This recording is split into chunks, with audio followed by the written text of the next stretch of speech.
Shalom Uvraja. Vamos a hablar ahora en la historia de los hebreos en Cuba, en la sexta parte, sobre algún episodio que he visto en los piratas judíos del Caribe muy interesante con respecto a un hecho histórico que sucedió en las costas de Cuba.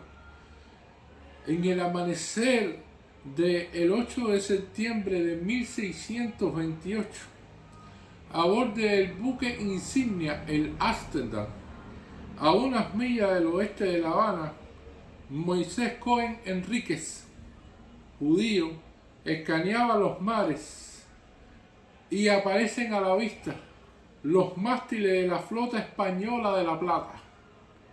9 barcos españoles cargados con 92 toneladas de plata y cofres llenos de perlas, rubíes y oro con valor de 16 millones de florines. En términos actuales estaríamos hablando de $1 billón. Esa inmensa fortuna.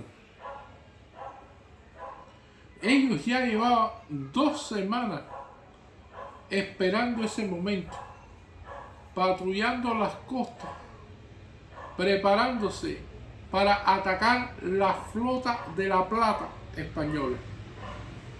Se acercaron de manera inesperada a los barcos españoles. 25 barcos de la Armada holandesa capturan a estos 9 barcos españoles sin incidente.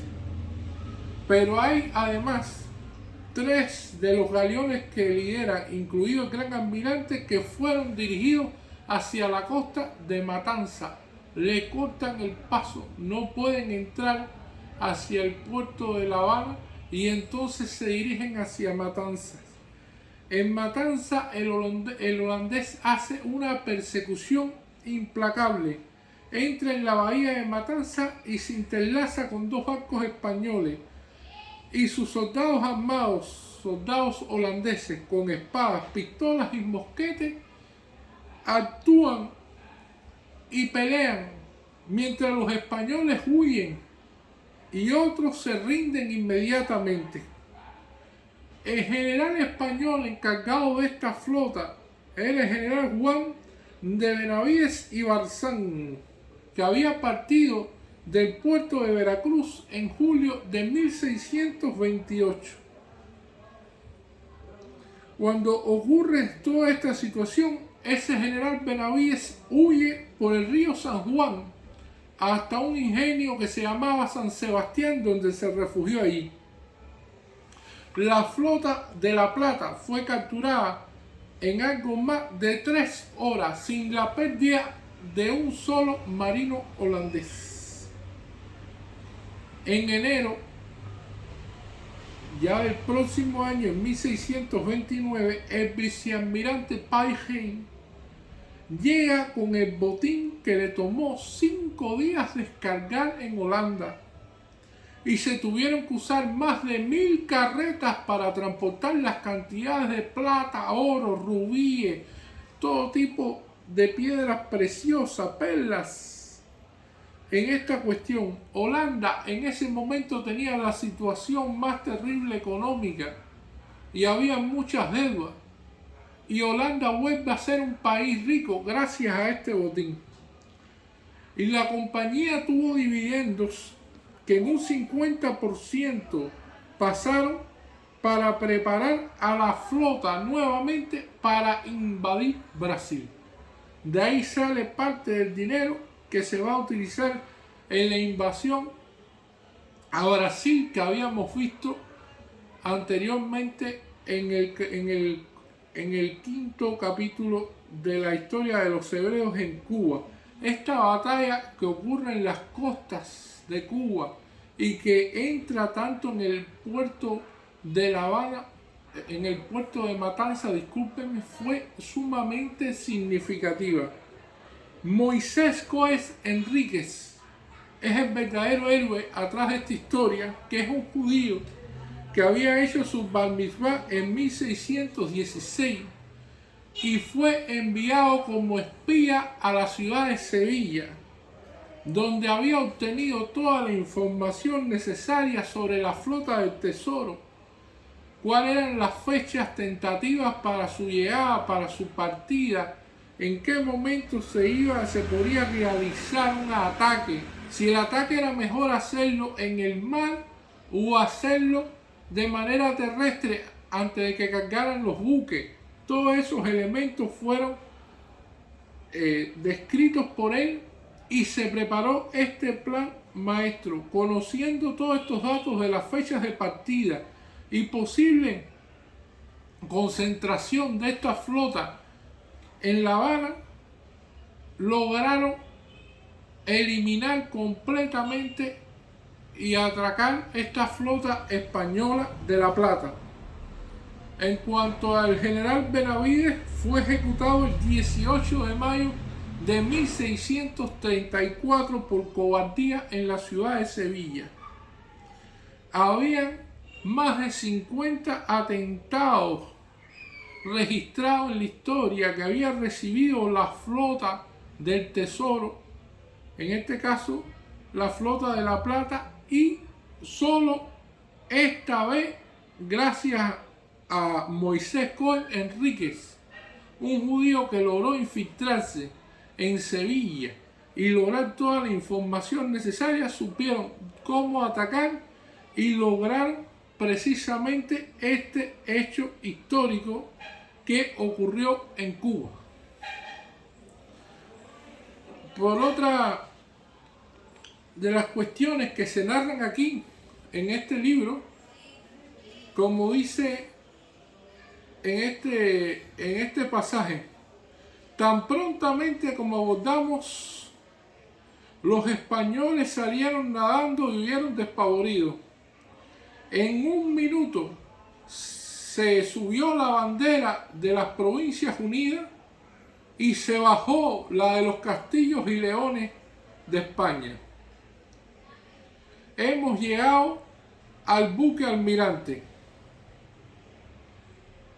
Le hemos dicho en ese momento, cuando abordábamos y íbamos a la carga, llamándolo Buena Guerra. Escribiendo en su cabina en el viaje victorioso hacia su casa, el vicealmirante Painheim se acuerda de esta felicitación que le dijo, Good Work, o sea, buena guerra, que desmoralizó a los defensores cuando vieron esta frase y dispusieron sus mosquetes. Es uno de los elementos interesantes.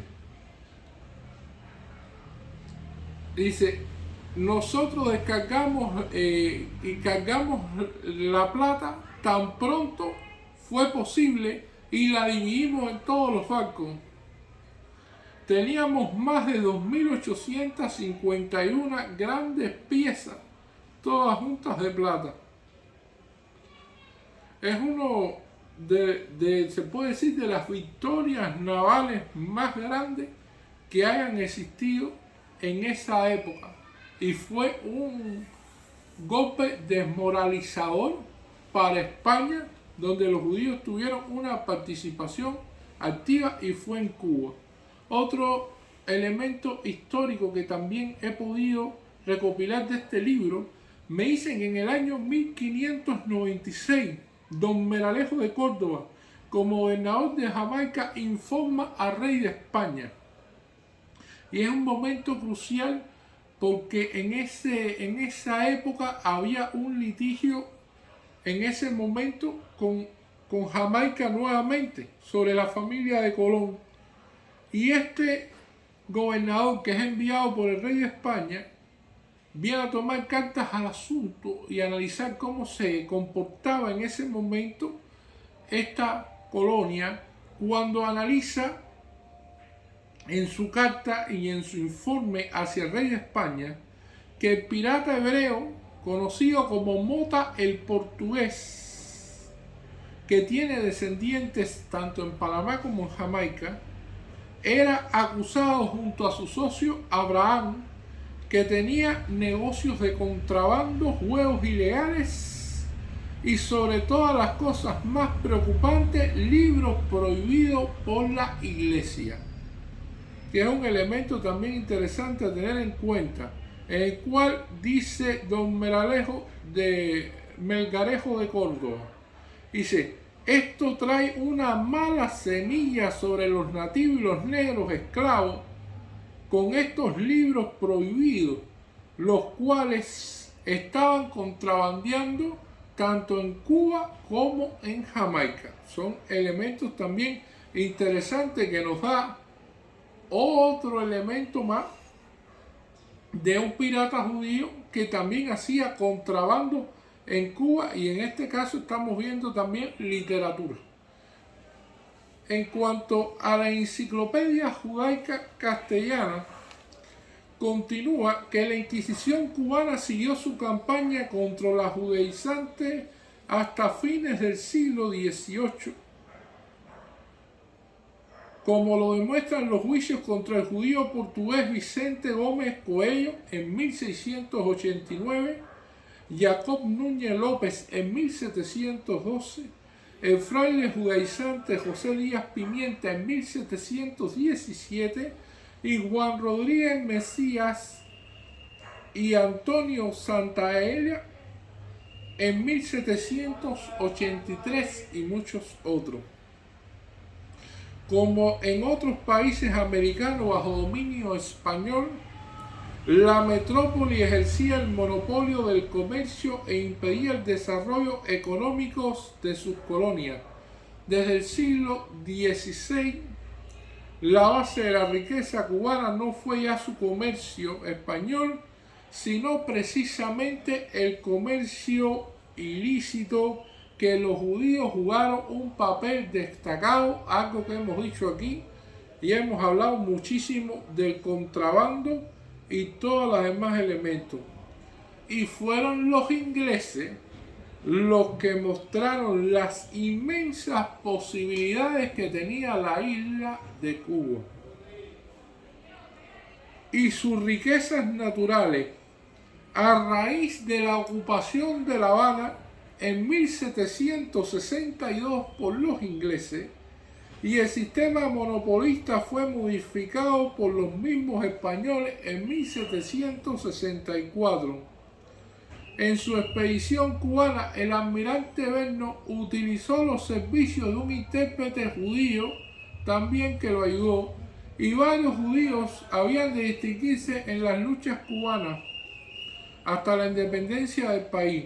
Jacob Franz de Nueva York sirvió como abastecedor de las tropas del almirante Pocot cuando este sitió La Habana en 1762. Y una de las cosas interesantes que nos va a traer el libro de Cuba es sobre el desarrollo económico que trajo la toma de La Habana por los ingleses, algo que no se conoce y los judíos estuvieron involucrados en eso. La Enciclopedia Judaica Castellana ya está dando algunos elementos de intérprete, de personas que abastecen desde el punto de vista económico con víveres. Y en 1762, durante una de las guerras del siglo, los ingleses se apoderan de La Habana, aunque causan grandes daños e imponen fuertes tributos de guerra. Resultan sobradamente compensados por el comercio que autorizan sin restricción con sus colonias y con la misma Inglaterra. Libertad comercial. Se estimula fuertemente la producción y se mejora y abarata la vida. Además, atentos siempre a favorecer el comercio de su nación, hacen todo lo posible por arruinar la Real Compañía de Comercio, imponiéndole la entrega de 100,000 pesos, destruyéndole sus almacenes y apoderándose de sus barcos o hundiéndolos. Cuando La Habana vuelve de nuevo al poder de España, el régimen colonial se restablece con todo su rigor, con la parálisis consiguiente, pero la situación mejora porque Carlos III revoca los privilegios de la Compañía de La Habana y permite el comercio con varios puertos de España. Y más tarde, en 1778, se autoriza con todos los puertos de la península de Canarias y de las colonias del Nuevo Mundo, suprimiendo el privilegio secular de Sevilla. Y uno de los elementos interesantes que nos trae sobre la libertad comercial que logra Cuba a partir de este hecho histórico es que si La Habana no hubiera sido tomada por los ingleses en 1762, ayudada por diferentes judíos, entonces la colonia española hubiera continuado Cuba bajo la misma situación de solamente comerciar con el puerto de Sevilla a través de las flotas que se enviaban 2 veces al año. Algo que era insostenible y que traía muchísima pobreza y que no dejaba que el comercio floreciera en aquella época. Muchas gracias.